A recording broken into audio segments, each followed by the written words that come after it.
Yo guys, what is up? It's your boy TRUEDBZK back with another video, and today's video is going to be a little bit of a special one.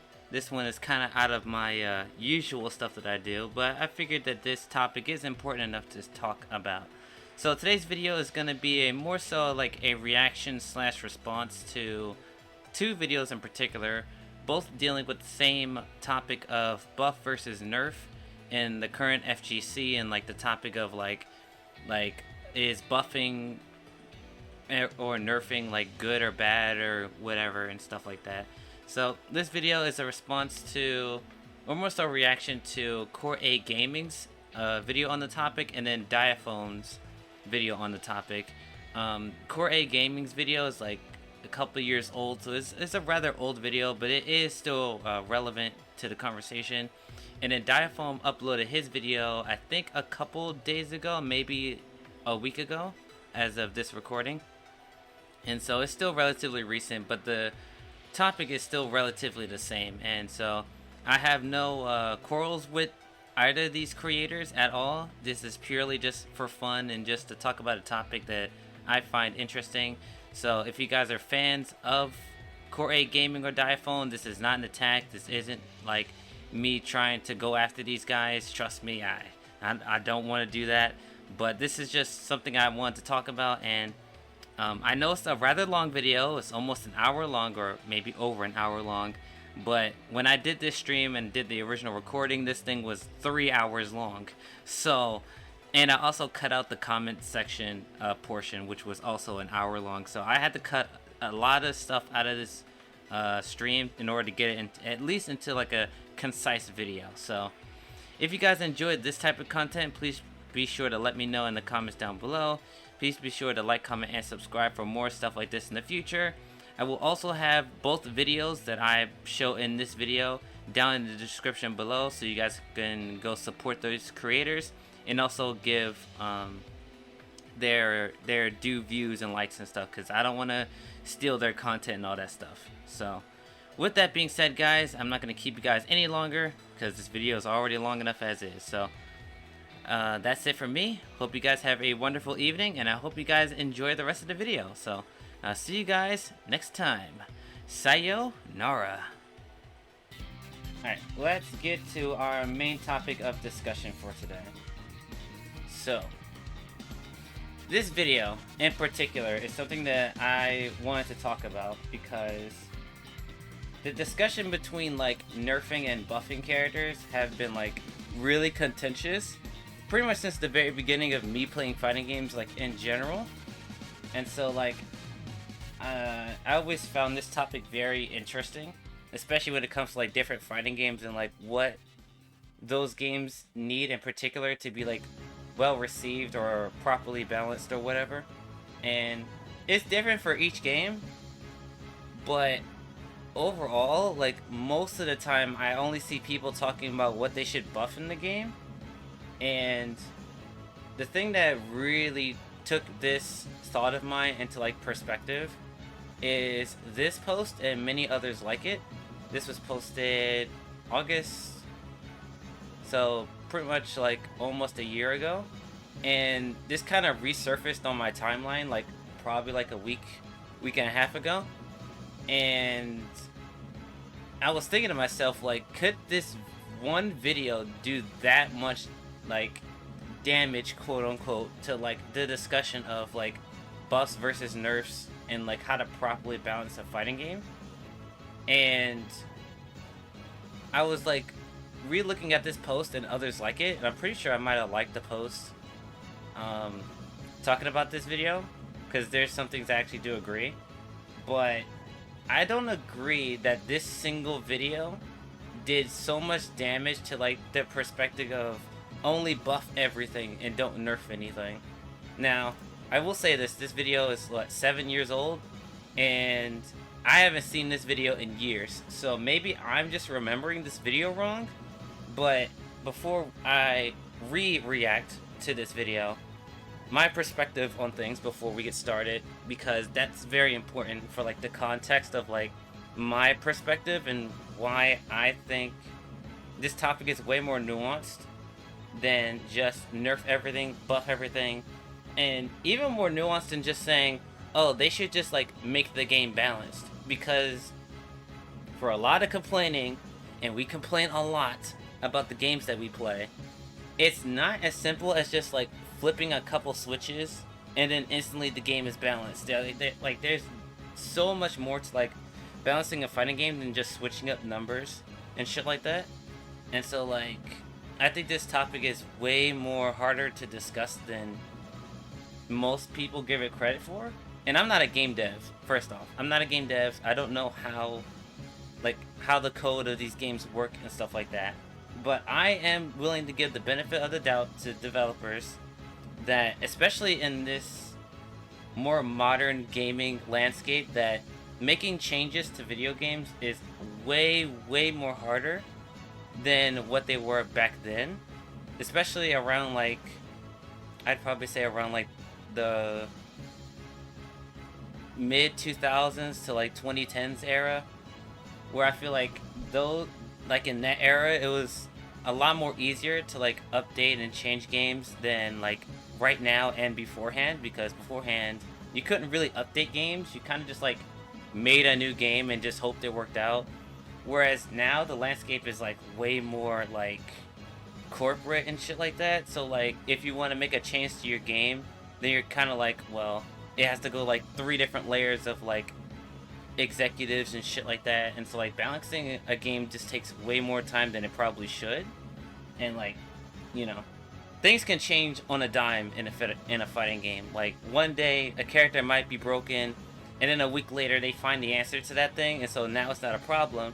But then the devs still nerf it, even though people are like, whoa, we already found the answer, you didn't have to nerf it. So like this topic is way more nuanced than I think most people give it credit for. But to start off this discussion, I want to go back to the original video, quote unquote, that started this discussion in this no nerf all buff era that most people seem to believe that we're stuck in. So let's actually watch the video, because like I said, I haven't watched this video in years, so I don't know if this guy goes the nuance route that you know, like there is another video we're going to be watching too, Diaphone's video that he made earlier, and he has a way more nuanced and more balanced take that I actually agree with more than, but I hope that this video is more like on the side of this video. So we will see. In fighting games, rule changes usually come in the form of nerfs and buffs. Right. Anyone with a Twitter account following fighting gamers knows that having a fruitful conversation about character balance can be difficult. Yep, and I was literally just talking about that. Like I said, this topic is way more nuanced than just like saying, oh, Ken is too broken in Street Fighter, nerf him. It's just like, okay, well, you want to nerf him, so what do you do about it without like making the character terrible? Because like, here's the thing. I don't know if this video or actually I think, yeah, I watched Diaphone's video. I don't think he talks about this in that video, or I don't know if he talks about this in this video, but nerfing characters to the ground isn't a good thing. Now this might be a hot take, but from the very beginning, well, I shouldn't say very beginning. It took me like a couple years to like get this perspective down, and it was around the time that, God, what year was it? It was around the time that UI Goku came out in Dragon Ball. I want to say around that time frame where I took the approach of we should never nerf a character to where they're completely like dead in the water competitively, because I truly believe that like every character in a fighting game should be competitively viable and or fun for the people that enjoy them. Now, there's another discussion on whether or not they're fun to fight, but I think the most important thing is that the people that like the character or like the archetype should be having fun when they're playing the character. That's the most important thing, regardless if it's fun to fight. I think that's the top priority. And so when we're talking about nerfing characters, it's very important that, at least in my opinion, that they should nerf characters, but like keep the identity and like the main like pros and cons of that character intact. So in my experience, like a big character of contention for a while like in the Season 3 era, was Broly, Z Broly. Because he basically had like almost every tool you needed to win in that game. He had a lariat, he had a projectile that beat other projectiles, he had ki blasts that were high durability, he had access to system mechanics like floating, super jump, yada yada. He has armor, he has good damage in very specific situations, and his mix-up and pressure was way easier than most characters in the game because he was a strike throw character. So all you need to do as Z Broly was zone him down with his ki blast and projectiles. Once you lock them in with like your assist or whatever, you run up, you press 5L or 5M, and then your opponent has to guess on whether or not he's gonna do 2M, 5H, or just command grab. Like it was that easy. It was that easy to play Broly, and that still stays true to today. But the biggest thing why I didn't think Broly was broken, even though he was really good in that season, is that his damage, first of all, his damage wasn't that good. In like most scenarios, if he hit you in that mix-up, like, unless he had level 3 to force you in another strike throw mix-up, Broly, when he hit you, didn't even hurt that much. Like, he barely did like 3k damage if he hit you. Second, if he command grabbed you, he did even less damage. He only did like around like, I think his grab damage is like 1,900. Like, so like his command grab damage wasn't that high, unless he had meter, of course, which is why most people played him as anchor. That way he had meter. But even then, if you were running into Z Broly and you had a character advantage, it's like, yeah, he would have to hit you with command grab or combo into level 3. But even if your first character died, he would show up in the final round or even a 2v1 situation with no meter. So it's like, there were definitely like counterplay and like things you could do to Broly and Broly could do to himself to make him weaker. Which is why, even back then, I said like, Broly needs to be tuned down, but I don't want him to be nerfed to where like he's completely unplayable and like totally unfun to play. Even though I don't like the character, but I understand like other people like that archetype and what Broly does. In particular, one of my friends who really like playing Z Broly, like, I never had the opinion of like, oh yeah, we should just nerf the nigga into the ground. Like, he shouldn't be viable in any scenario. It's like who wants to play a game where all the characters, because there are characters that everybody hates. So essentially, like, everybody's asking for like to nerf the characters that they don't like, which is everybody in the goddamn roster at that point. If we're talking about like the millions of players playing fighting games, it's like, it's way more nuanced than that. I think focusing on balance too much can hurt a game in a similar way to how focusing on money too much can lead to an unhappier life. Business scholars call this medium maximization, which Raj Raghunathan describes as the propensity to forget all about the end goal one wants to achieve and to pursue instead the means or mediums to that end goal. Just like how money is worthless by itself because it's paper and metal, balance is also worthless by itself. Street Fighter 1 is the only Street Fighter to be perfectly balanced, but it's boring because you can only play as two characters who fight exactly the same. Obviously, 5-5 Utopia. He's right actually. Now, he explained himself more than I expected. Yeah, that's actually true. The only way you can properly balance a fighting game is to make basically every character the exact same. And in a game, in games where there are multiple different archetypes, play styles, gameplay, like scenarios, you just can't properly balance a fighting game. Yeah, that's true. Nerfing is a good tool for balancing, but it's no secret people generally don't like it. Even Capcom has acknowledged this in a PowerPoint slide that's been floating around last year. But why do we dislike Nerf so much even if we understand it's meant to balance the game? Well, psychologically, humans and even apes are prone to what's known as loss aversion. Loss aversion is a theory that suggests that losses hurt twice as much as gains feel good. For example, imagine I offer you to play a game of heads or tails where if it lands on tails, you lose $10. How much money would you have to win on heads for you to be willing to play this game? Psychologists found that people would accept the challenge starting at $20 for winning, which is exactly twice the amount you could lose.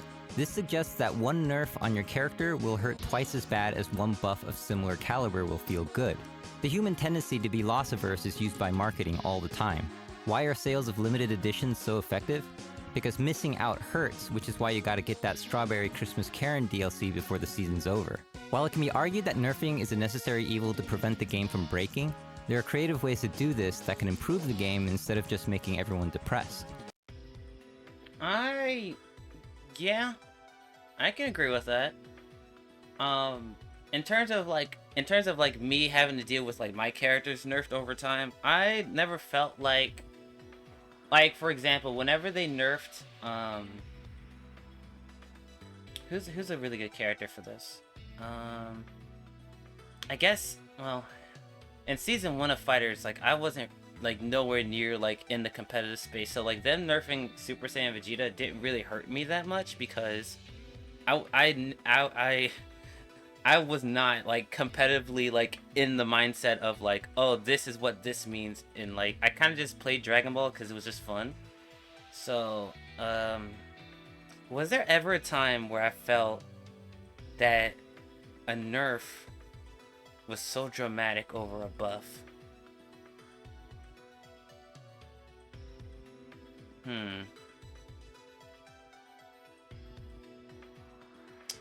I don't think I've ever felt like that before. Now this might be this might be because of the buff scenario, the buff no nerf scenario that we're in. So like a lot more of my characters just have been buffed over time more than nerfed. Was there ever a scenario where my character was nerfed and it felt horrible to play them afterwards?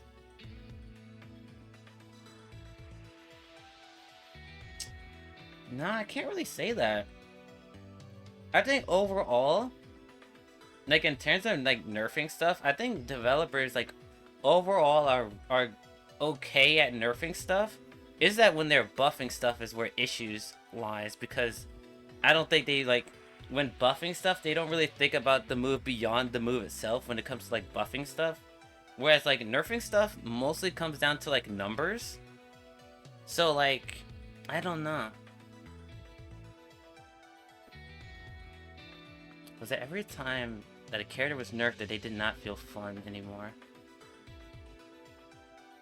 I've had characters that were buffed to an absurd degree that I fucking hated playing them. Super Saiyan Blue Vegeta is the easiest and most relevant choice to me. They buffed that character way too much, and now he's just not fun to play. Like, I don't like playing Blue Vegeta anymore. He's not fun anymore. I've had that happen, but I don't think I've ever had a scenario where like they nerfed a character or like nerfed a tool in a character, and that was enough to like make me not want to play the character anymore. Let me think of all the characters that I played. Gold Lewis, no. Cause like even when they nerfed Drone on Gold Lewis, it's still a really good neutral tool. So like, it wasn't dramatic enough. Any character in Fighters?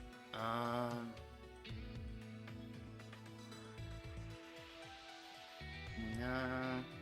Actually, I think the closest might be Master Roshi.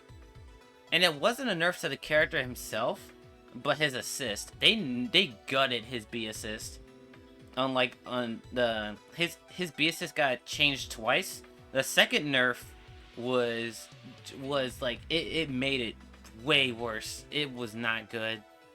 Like, I think they might have changed it in like recent patches. Like, it's better than it was, but like OG Roshi B was fucking stupid. Like, it was one of the best assists in the game, and I'm glad that they nerfed I'm glad they nerfed that version of the assist, but like the second round was way too much. They gutted that shit. They gutted that assist, man. That shit felt bad.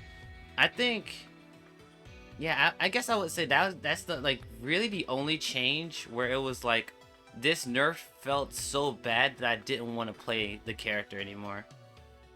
So a broken game can still be fun, while a perfectly balanced game might not even be touched. Even as the target of nerfs by multiple basketball leagues, George Mikan was a big proponent of a buff that players like him could never benefit from. He wanted basketball to have a three-point line because it would give smaller players a chance to score and open up the defense to make the game more enjoyable for the fans. In 1979, the NBA added the three-point line, and Mikan got exactly what he predicted. Thompson, Curry the three for the lead. Let me know in the comments how you think balance changes should be done, or I think in particular with that change, it's a buff should have a risk reward to it, right? For like, I think in most cases that should be the case. Now there's situations where like buffing a move like the move itself has so much like less reward than risk that just straight up buffing the move is just enough to make it good. But I do think when it comes to nerfing and like buffing things, there should be more risk reward when it comes to it, depending on the severity and if it costs meter, if it costs like outside sources. If there shouldn't be any changes in the first place. This was Gerald from Corey Gaming. Thanks for watching. Okay. Remember. So yeah, that honestly, it's exactly what I thought of it years ago. Nuanced had a very clear point in what it wanted to present, had evidence for what it was talking about. This excellent video did irreparable damage to the FGC. Instead of watching it and thinking about the nuanced discussion presented, FGC saw it and somehow walked away with no nerf only buff. An absolute midwit take that still is repeated to this day. I agree. Well, he says excellent in parentheses, which gives the impression that he actually doesn't like this video. And rewatching this video, there's one, like, even if everything else he said about this in this video is wrong, there's one particular line that stood out to me. Let me see if I can find it. Around. With more characters and more mechanics, it starts to look like a nightmare for balance, but you also have more ways to solve problems. A hard matchup can seem more manageable if you can choose from more specials, ultras, or isms, and people like seeing their characters do cool new stuff.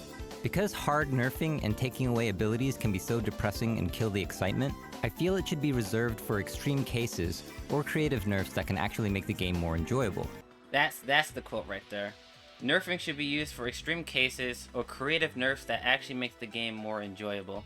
So like, he's not saying that like you should only focus on buffing everything in the game, but nerfing should be used sparingly because nerfing stuff feels way worse than buffing other stuff.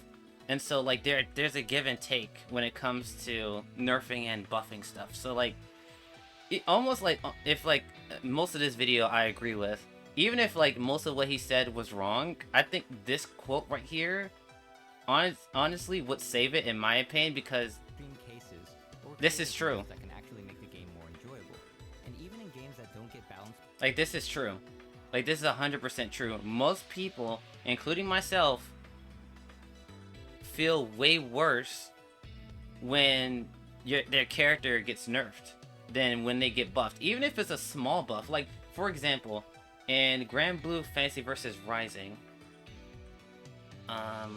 do I want to let's see, Grand Blue vs Rising patch, what is it, 130?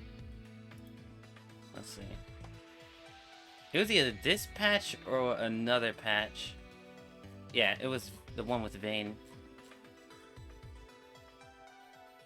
Yeah, this is the one that nerfed 66L. Even in my case, I main Fairy, right? Look at, like, she's considered to be like bottom 5 in the game, probably even bottom 3, and look what they did to her. They basically didn't touch her. Even though this buff in particular wasn't that great, it would feel way worse if they thought, oh yeah, like her having the ability to 50-50 you is just way too strong in a game focused on strike throw. So we're just gonna nerf Gigi to where like Gigi doesn't last on the screen for that long, or you can actually hit Gigi and like while it's on the ground, and like you don't take damage for trying to hit it. Like if they did something like that and nerfed her, even if the nerf was like, oh, like her standing heavy is only +1 and not +2. Even something like that would feel way worse than just a change like this, which is more quality of life than like an actual buff. But like the severity of like nerfing versus buffing, it's different per person. But for me, I can attest to like getting something nerfed feels way worse than getting something that's buffed that's like very small, right? This isn't really a big deal. Like this doesn't really solve like the core issues of Fairy, but it's good quality of life that like I can just accept for what it is, and it's like fine. So like I think most people kind of forget that like nerfing actually like fucking sucks, like most often than not. And even if the character probably deserves it, it still sucks. Like when UI Goku was nerfed in season 3. Now it was mainly due to the fact that like most of the online tournaments and just gameplay in general in season 3 was online only, and so UI Goku was never taken into a situation where his stuff was like actually reactable. Cause his flip mix and like the way he moved in neutral was actually counterable in an offline setting, but like online with like having delay based netcode, his team comps were very flexible. Like he could be run with literally any character, so like there was different types of UI Gokus that could be run, and it was just like a bad situation for UI Goku in general, even though in retrospect he wasn't as broken as a lot of people seem to think. And even me, I had to be convinced way later that UI Goku wasn't the best character in the game when he came out. Like back then, if you asked me that, I would say yeah, UI Goku's clearly number 1. Like he had an invincible DP, he had a DP, an invincible DP that reached the ceiling, and it was also his assist, and it also semi-tracked. He had good, I don't want to say great, he had good damage, his mix-ups were good, he was okay in neutral, like he had everything he needed to win. But there were counterplay to UI Goku, but because of the situation, the pro scene and casual space being online, it's just that most players could really express that about the character, and so like everybody just had this idea, including myself, that like he's just clearly the best character in the game. Meanwhile, other characters at the time, I believe like Kid Buu was probably like on par with him. I think Gotenks was better than UI Goku. 21 was definitely one of the best characters in the game, Majin 21 specifically, because Lab Coat wasn't out. Who else was up there? It was Kid Buu, Majin, season 3. But Base Vegeta was definitely up there too. Gotenks, Adult Gohan, he was definitely pretty good at the time. Yeah, so there were like many characters around UI Goku's level. He clearly wasn't the best character in the game. And my point in saying all this is that when they nerfed the character and we finally started getting like offline tournaments back, everybody was pretty much like agreed that like, yeah, this character was like way overblown. And so now UI Goku is like the bottom 3 in the game because Arxis not balanced in the game, but like the people developing fighters just don't want to buff UI Goku anymore in any meaningful way because of how he was received in season 3. So even if they did another balance patch for fighters, UI Goku will never, and I mean never, be good again, just because of how much damage or perception of damage that he did to the game at the time. So like nerfing stuff just feels way worse than buffing things. So yeah, this video's pretty decent, pretty good. When it comes to this post in particular, like I said, he says excellent in like in parentheses, so I don't know whether to take it as he actually doesn't believe it's a good video or not, but this topic is way more nuanced, and I think this video in particular does have a pretty nuanced take it does have a bias to buffing things, but I believe that he showed enough evidence through both the fighting game sense and just gaming in general when it comes to like basketball, because basketball is a game, right? Just like the rules and how people perceive things, and he showed like psychology, like when it comes to like buffing and nerfing and stuff. I think this video is really good. Really good video. Alright, so this is a video that made me want to talk about this topic because there's one portion of this video that I absolutely do not agree with, especially now that I've rewatched this video in particular. So this is about 10 minutes, so just gonna react to this video, and then I'm gonna talk about this post and like replies and stuff, and then we'll get to Ultra Rumble. I posted this on Twitter, and I asked people what were the most like. I keep hearing complaints about every new fighting game patch that comes out. Doesn't matter the game. Have there ever been any patches that had overwhelmingly positive reception? If so, why? So before we continue this video, yeah, I've definitely seen a way more negative aspect of the FGC in more recent years, and in particular, I would probably say like after COVID. I think the negativity in the FGC jumped incredibly high during the COVID years. And there's many factors to that. Us being, well, pro players being stuck home. Most fighting game online was fucking terrible with delay-based netcode and all that stuff. Developers getting layoffs and it being harder to manage their games. It was bad on every front, but I think COVID and onward, the FGC has been way more negative about literally every aspect of their games. Like, for example, like, even just talking about, like, games that are well received in many fashions. Street Fighter 6. Street Fighter 6, when it came out, was probably the most popular fighting game on the market.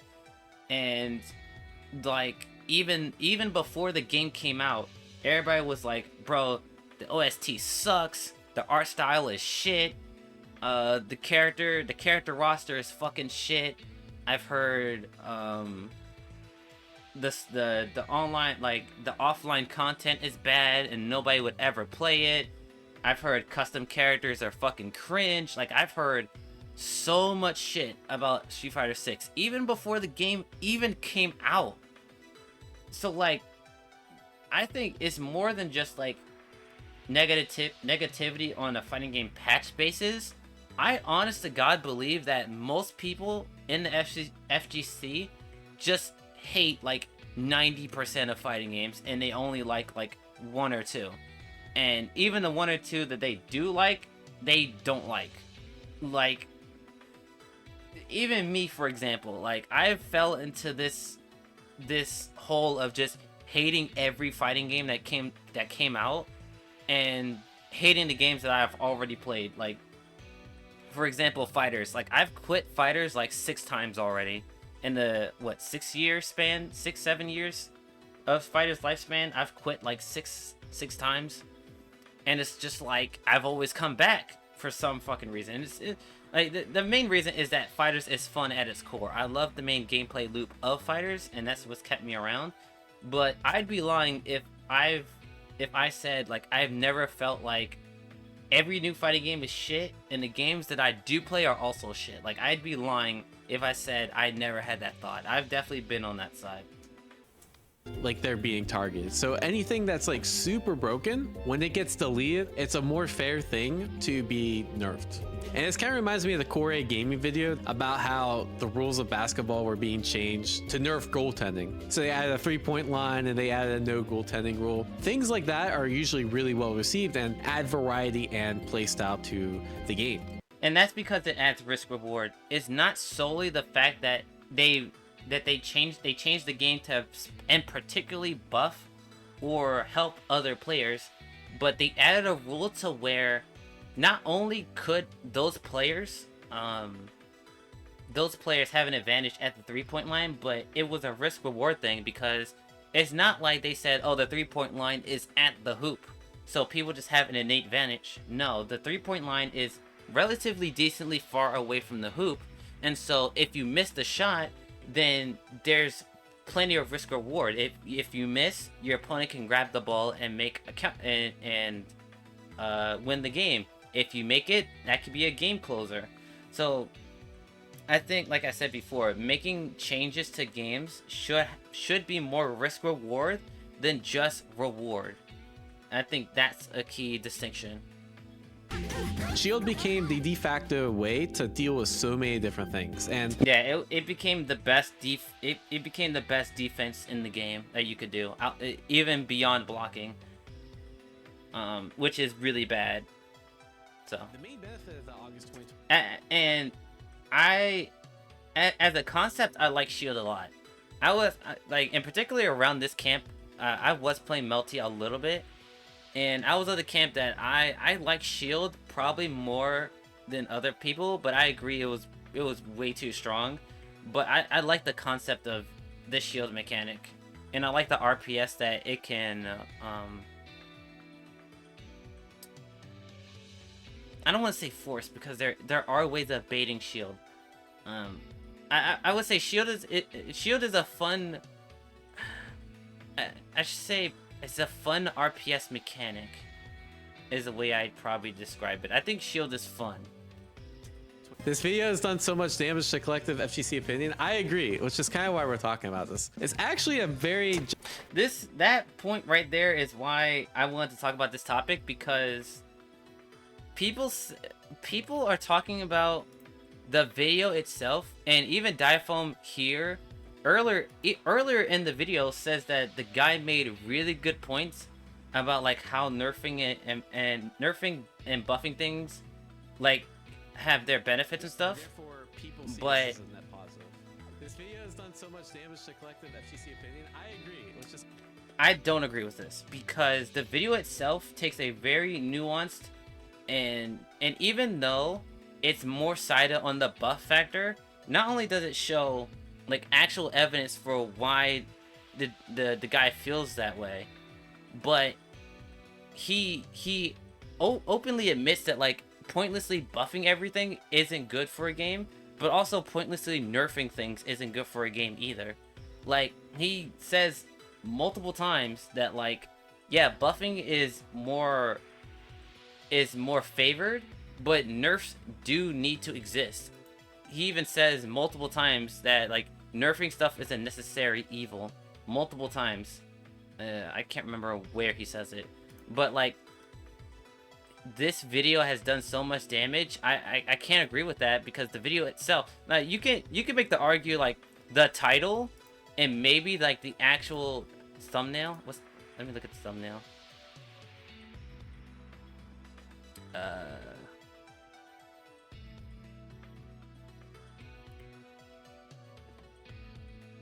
Yeah, so like I can see like the title and maybe the thumbnail like being more like controversial, but like people that like actually like watch the video and like actually like look into like what the guy is actually saying, I just can't agree that this video in and of itself it like is the cause of this damage. I think that the FGC collective opinion has broadened way more because of the FGC's grow in size.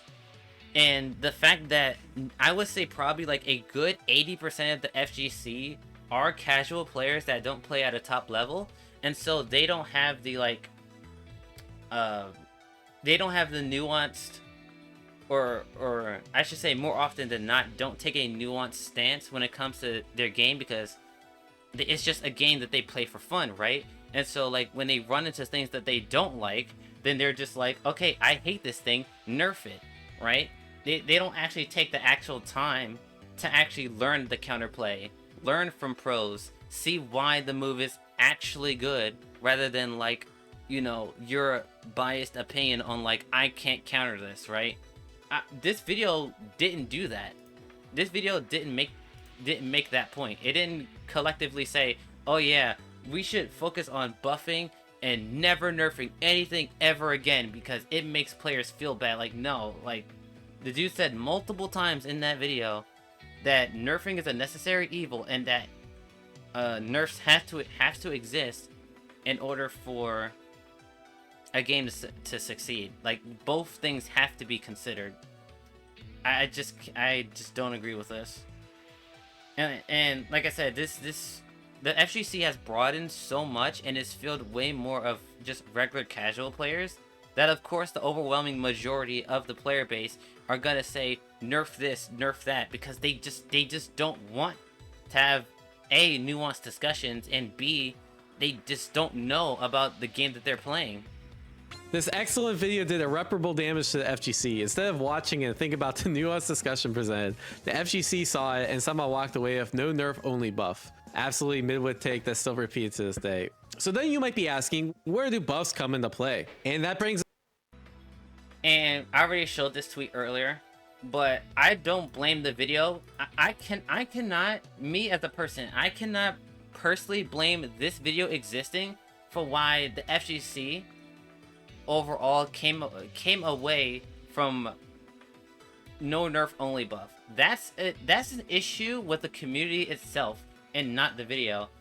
The video and the person that made it should never be blamed for how other people want to represent it, because like I said, in the video itself, he clearly states that nerfing is a necessary evil, it needs to exist, and nerfing is important for a game's longevity, right? Even though he does prefer buffing over nerfing, he never said no nerf, only buff. That's not an issue with the video itself, and I don't think it's fair to blame the video for how other people see I cannot in good faith blame the video or the person that made it for this no nerf only buff perspective, because that's not what he said and that's not what he was implying. It's everybody else perspective that should be blamed. And like I said, there's way more. I would willing to bet that like 60 to like 70, hell, even maybe 80% of the player base have never watched this video. Like compare like what is it now? No, it's still 2.4 million views. When we're talking about like the overall FGC in the gaming space, 2.4 million isn't a lot. There's way more gamers and FGC players than probably 2.4. And it's probably, this video probably has a lot of duplicates and people watching the video over and over again. So I'm willing to bet like the actual viewership of this video is less than 1 million. I would willing to bet like actual like original like people only watched the video once is probably like less than 1 million views. So like I would say like most people in the FGC probably never watched this video and has never heard of it. I'm willing to bet that. And so, like I said, I think one of the biggest reasons why this only buff never nerf mentality came because the FGC itself expanded in size, just in general, and it expanded in size not only in the pro space, but it significantly grew in the casual space. And casuals don't want to have more nuanced discussions about games because they're just playing it to have fun. And there's nothing wrong with that perspective, but when it comes to like actual discussions about the health of the game, their opinions, frankly, aren't valued as much as other players that actually play the game at a high level. But guess what? They're the majority. And so when developers are looking for ways to improve their game, who do they go to? They go to the majority because that has the most data that they can use. So if a character like UI Goku, for example, is completely running the casual space and him just dominating all the ranks and stuff like that, and he's running the pro scene himself, pretty much every team in Season 3 had UI Goku on it.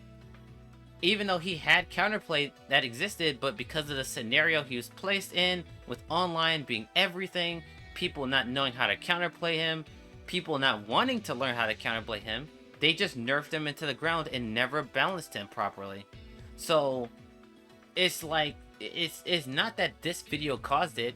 I think a bigger, I don't want to say it's an issue, but the reason why this perspective exists is because there's more people in the space.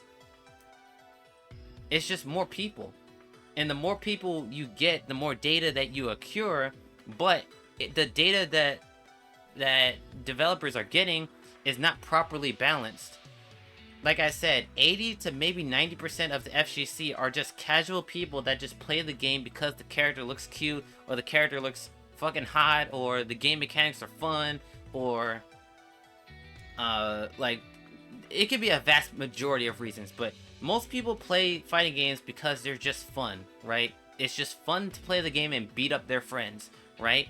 But that perspective is the overwhelming majority of the FGC, not the minorities. And like I said, when it comes to developers getting data and getting opinions on the game, who do they go to? They go to the majority, because those are the people really playing their game, not at a high level, but they are playing their game. And so when it comes to balancing, they want to cater to as many people as possible. And so if there's a character that's running the low ranks, they have to do something about it eventually. For example, Honda in Street Fighter 6 is a very scrub killer character.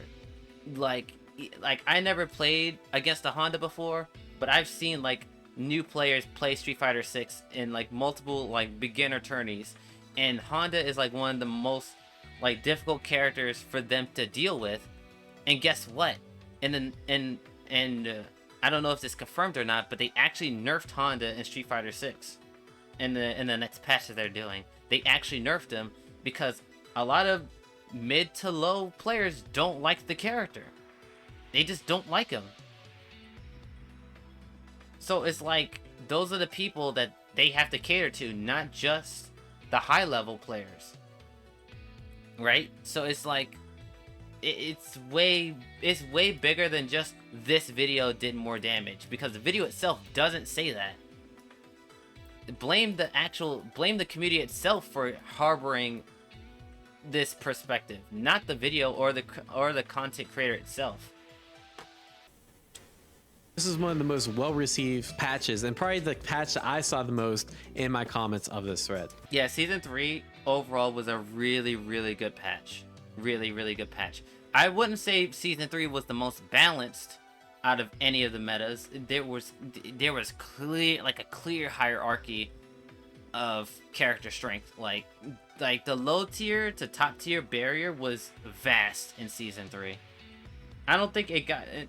I think probably like around the time Android 21's release is where the roster actually was starting to get closer in strength, which is kind of ironic when you think about it. It's really strong. It's plus on block. It's really hard to step. Yeah, it's mid, so it's not like you can't duck it. You used to be able to sidestep and duck it, and now when you sidestep and duck, she just flies away, and you. I think, honestly, I don't play Tekken, right? I don't play Tekken. I don't know how these system mechanics work or anything. But judging based on the move itself and me being a novice when it comes to Tekken, I think the reason why they probably adjusted this move is because this character was like ruining like beginner players. Like, this move was just too good for them to counterplay, and too difficult for them to actually fight against. Now, this isn't a balance problem, it's a player problem, but when you, like I said, when you look at the overwhelming majority of fighting game communities, most of them are just casuals that just don't like it when they lose to shit that they feel like they can't do anything against. And so I'm guessing that this change was made to remedy that at the low end. Now, obviously, we know in retrospect this change did more damage, but I think the original intention of changing this move was to change it for like lower tier, like lower like lower knowledgeable players, I should say. Like lower knowledgeable players. I don't know what they changed about the move, so I don't know for certain, but that's the impression I get from this change. FDX basically talks about Tekken is better with nerfs, not buffs. Where I feel like, and then the Core Game You video is basically buffs, not nerfs. And I feel like really the true answer exists in the middle of those two things. You also have, and here's the thing, I don't think Diaphone talks about this, but the power ceiling of fighting games have increased. And I think this is why this video, maybe in retrospect, was wrong. But you have to remember that, like, I'm a newer fighting game player, so I don't have like 100% like validation on this particular topic. But just watching like older fighting games and comparing them to now, the power ceiling for characters are a lot higher and a lot more homogenous, right? Like, I think he's gonna talk about like a Street Fighter 3 character that was like broken as shit, and like compare that character to like characters in like fucking Grand Blue and Dragon Ball. Like they look, and I've never played the character, but they look like if they were put into that game, like, yeah, they would be top tier, but it wouldn't be like, oh my god, this is so dramatically different. Like, characters in older fighting games were like broken as shit, but it was the character themselves that were broken, not a universal thing that like all characters could like do that type of stuff.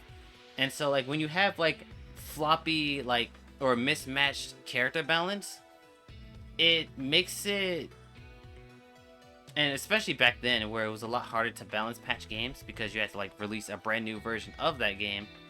I think because the power ceiling is so high against like everybody in the roster, that having a only buff mentality is kind of peaked, right? We're at a point where characters in fighting games are really good, if not like actually playable. Like their game plan is functional, they play well, right? Even in Grand Blue Rising, like I said, Fairy is like one of the worst characters in the game. I would never call like objectively, I wouldn't call Fairy a bad character, because she has many things that she does really, really, really well, and her main gameplay loop is functional and fun to play, right? It's only when you're doing like comparative within the roster is that when characters are deemed bad or good or whatever, right? But objectively speaking, characters in newer fighting games are just stronger in general and play way more smoothly than other fighting games. Things, right? As long as you're nerfing the right things and you're buffing the right things. I think that's really what it comes down to. I think the point I'm trying to get at here is that, and this is a very balanced take, and I completely agree with that, but when you're dealing with a community that has millions and millions of players, what, like, in the minds of the developers, like, if it was up to me, like if I was a main developer of Street Fighter 6, right?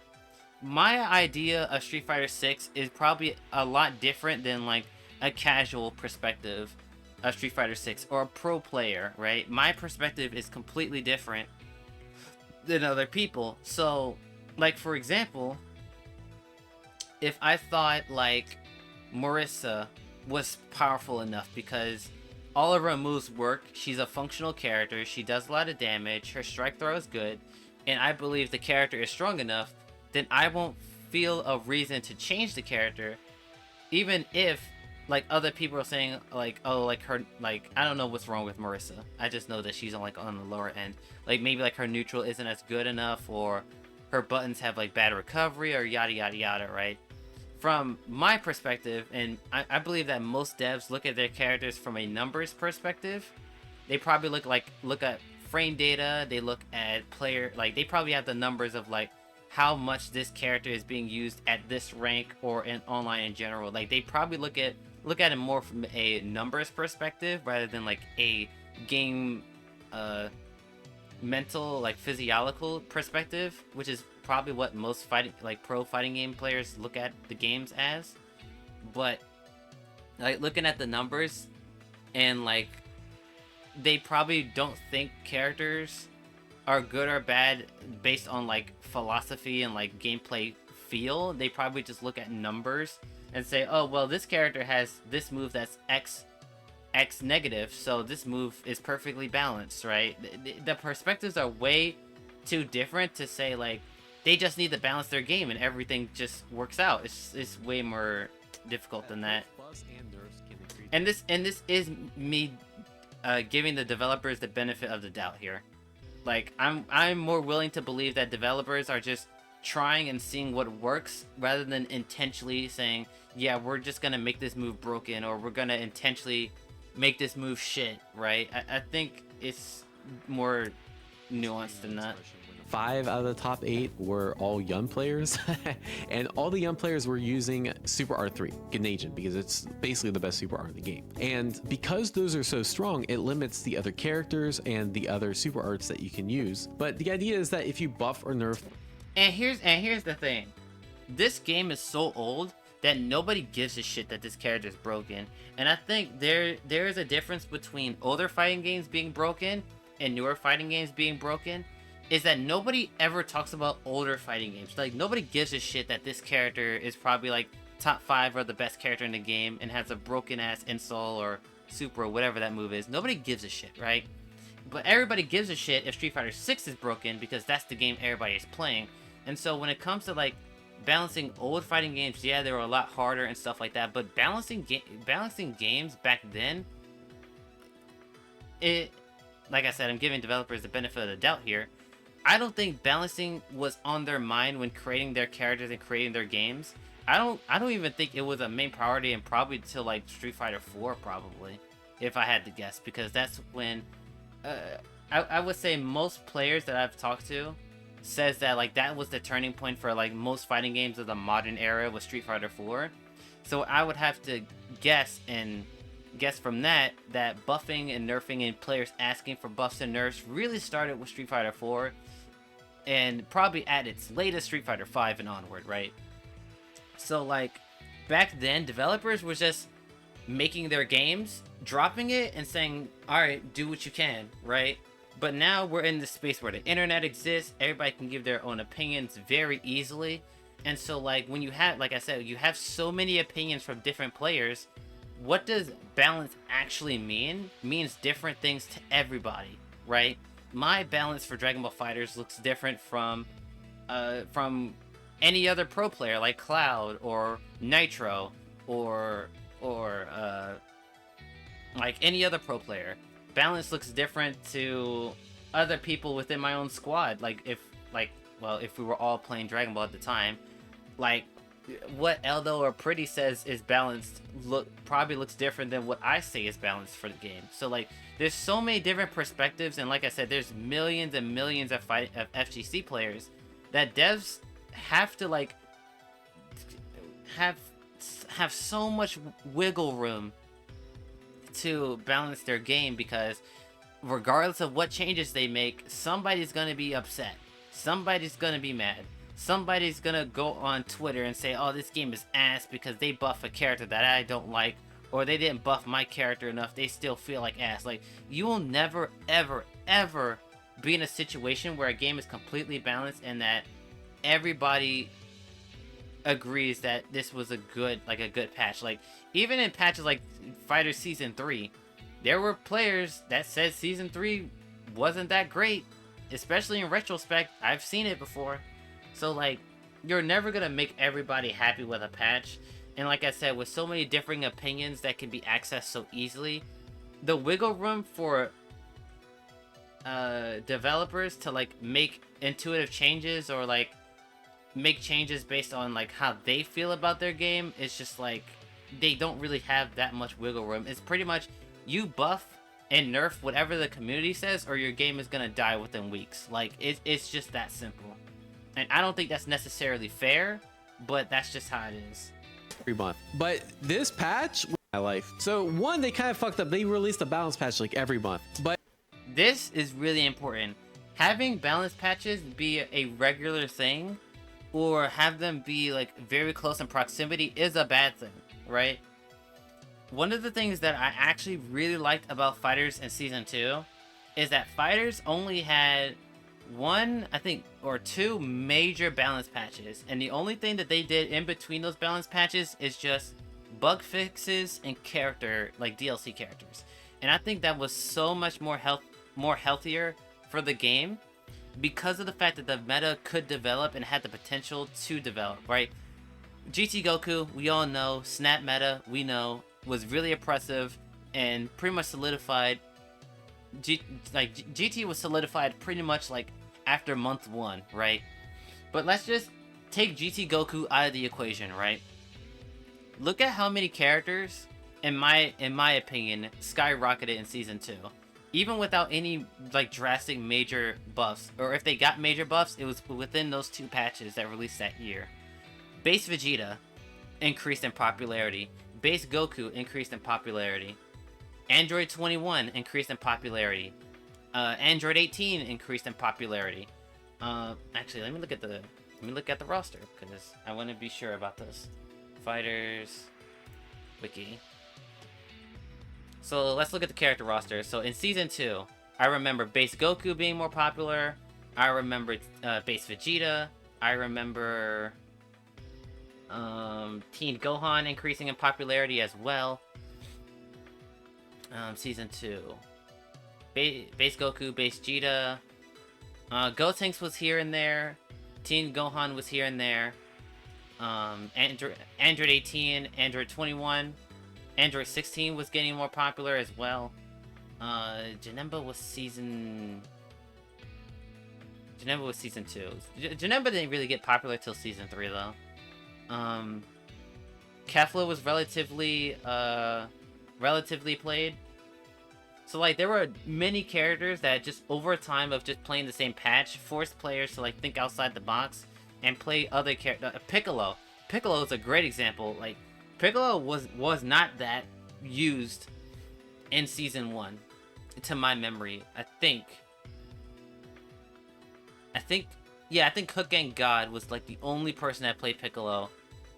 But like in Season 2, Season 3 onward, like Piccolo like risen in popularity a lot. And a lot of it did have to do with Snap being a de facto mechanic and way to win.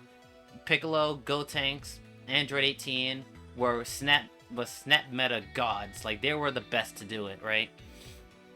But even just character strength on their own. Piccolo, Gotenks, like all these characters had their own individual strengths outside of like system stuff that they could do that just raised in popularity. And so when you let a game linger on for a good amount of time, players will just naturally just force themselves to like play other characters outside the meta to just either shake things up or just try to find another answer to things. Like remember back when Lab Coat 21 was the best de facto number 1 in the game? Now she's like probably like top 3, but like when 21 was the de facto number 1 in the game, there were so many people trying to find counterplay characters to Lab Coat 21. I saw Cooler, I saw Janemba, I saw Zamasu, I saw Roshi. Like I've seen so many characters and so many players say this character is the counter to Lab Coat 21, or this character has a favorable matchup against 21. And that's honestly, most of the time it didn't work out. But there were characters that were good at fighting Lab Coat 21. Zamasu. I think Roshi is pretty decent at fighting 21. Cooler didn't really make it. Like, everybody said Cooler was a good counter to Lab Coat, but like nobody really like committed to it. But Janemba was pretty good at fighting 21. Like, there were so many characters that just naturally players just found other answers to 21, and because they didn't have a balanced patch to rely on to nerf 21, they were like, fuck it, we're just gonna find other ways of fighting her. And so in Grand Blue's case, and if what he's saying is correct, that like every month they did a balance patch, there isn't enough time to accurately make counterplay or to accurately play the actual game because they're constantly changing things. So I'm more of the opinion of 1 to 2 big balance patches a year and just let the game rock. Like, even for Street Fighter 6, right? If I was playing Street Fighter 6, yeah, I'd be sick of like the Ken JP meta. But like look at like how many characters changed within within that time frame. I remember when everybody had a high opinion of Manon. Everybody had a high opinion of Marissa early Street Fighter 6, but now they're like within the mid to low tier. I remember people saying Blanca wasn't that good, or JP wasn't being that good, but now Blanca and JP are like, what, top 5 now? Like, everybody's like, yeah, Blanca and JP are really fucking good characters. Like, you need time for these things to accumulate and to like form good and balanced opinions around. And so in Granblue's case, of them constantly balancing the game every month, they couldn't really dig their heels in outside of like obvious characters that were like broken, right? So but basically the TLDR is give players more freedom in your games, and I think your game will go far. Alright, so that's basically the end of this video. There is something to be said about giving characters too much freedom. I don't necessarily agree that every character should have like the freedom to do whatever the fuck they want. I do think archetypes are important for a game's health. For example, like in particular, actually this is a good way of bringing up my older video, a video I did on Fairy, but giving characters more freedom is important, but they should keep the character's identity intact, right? Let's go to videos.